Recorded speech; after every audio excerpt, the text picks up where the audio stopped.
Welcome to Before Bites. We will be discussing the second part of our anger video. Faced with the raging child, it's easy to feel out of control and find yourself yelling at him or her. But when you shout, you have less of a chance of reaching them. You can be a model for your child and teach them to do the same thing. Remember, your child learns from watching you and how to handle disagreements and conflict. Teach your child about feelings. Kids are more likely to lash out when they don't understand their feelings or aren't able to verbalize them. Use a wide range of feeling words and discuss character feelings when reading books.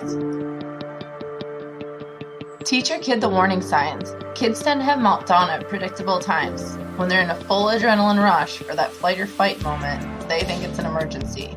Managing anger impulses is impossible at that moment.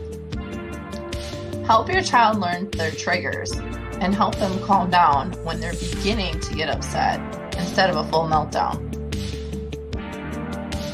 Develop a calm down plan. Teach your child what to do when they're angry. You could create some things in a calm down corner.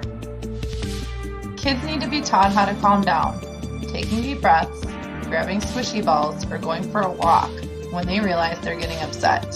Some kids need a fair amount of coaching on when to use and how to use these tools. Also, don't just send them away to calm down by themselves. The goal is to restore safety. Many times, kids don't have the skills to calm down on their own, and they need your help. And the last one, stay the course. Don't give into tantrums or into a full meltdown. While this seems easier at the moment, it's only going to make the behavior worse. Being consistent. If you're wondering if your kid's anger is out of the norm, look for these signs. Things such as not being able to control aggressive impulses and hitting people past the age of 6, frequent explosive outbursts, always oppositional and they're not very young, not realizing their role in the situation, in other words, feeling victimized, losing friends, alienating adults, being preoccupied with revenge or threatening to hurt him or herself, damaging property regularly, or repeatedly expressing hatred towards oneself. And lastly, hurting animals or small kids, that could be a warning sign. Stay tuned for this short video on more tips on how to help your child with anger. First, it's really critical that children have very clear understandings of what is expected of them and what the rules are. Likewise, there need to be consistent contingencies. And what I simply mean is, parents have to consistently, if a child breaks a rule, notify that child what has occurred, explain what has happened, and what the next steps will be, whether it's some form of punishment or just an explanation, so that the child has very clear, predictable ideas about how they're going to be treated in that environment relative to the behaviors they engage in. That alone is going to help, hopefully, reduce anger triggers for the parent.